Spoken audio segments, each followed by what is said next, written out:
Selamat malam pemirsa, Anda menyaksikan Headline News pukul 23 waktu Indonesia Barat. Komnas HAM, Komnas Perempuan, Komisi Perlindungan Anak Indonesia, dan Komnas Disabilitas mendesak pemerintah untuk segera mengesahkan sejumlah aturan pada rancangan peraturan Presiden terkait Undang-Undang Tindak Pidana Kekerasan Seksual atau UU TPKS.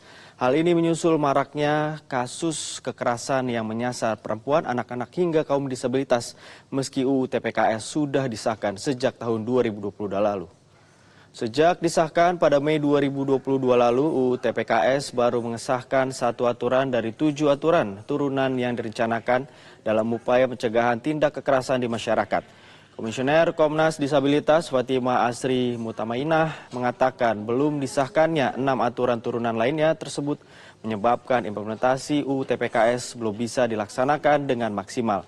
Melihat maraknya kasus kekerasan yang terjadi di masyarakat, sejumlah lembaga perlindungan hak masyarakat merekomendasikan agar Presiden segera mengesahkan 3 Perpres dan 3 rancangan peraturan pemerintah dalam rangka mendorong penerapan UU TPKS berjalan dengan maksimal. Dalam diskusi ini juga menyoroti maraknya aparat penegak hukum dalam memfasilitasi upaya perjanjian perdamaian, bahkan mengupayakan terjadinya pernikahan antar pelaku TPKS dengan korban. Hal ini dirasa bertentangan dengan mandat UU TPKS yang melindungi hak dari para korban kekerasan seksual. Tantangan implementasi Undang-Undang Tindak Pidana Kekerasan Seksual lainnya adalah masih banyaknya perkara kekerasan seksual yang diselesaikan di luar proses pengadilan. Tentu ini berbalik dengan spirit undang-undang yang memandatkan bahwa kasus TPKS harus diselesaikan melalui mekanisme peradilan.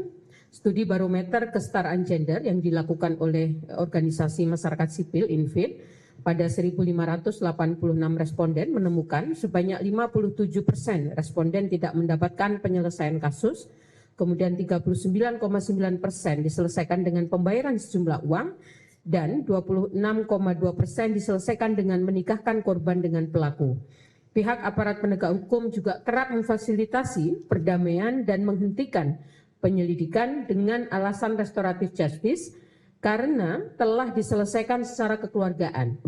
Jadi seperti memfasilitasi perjanjian perdamaian, bahkan juga ikut membantu mengupayakan pernikahan antara pelaku dengan korban.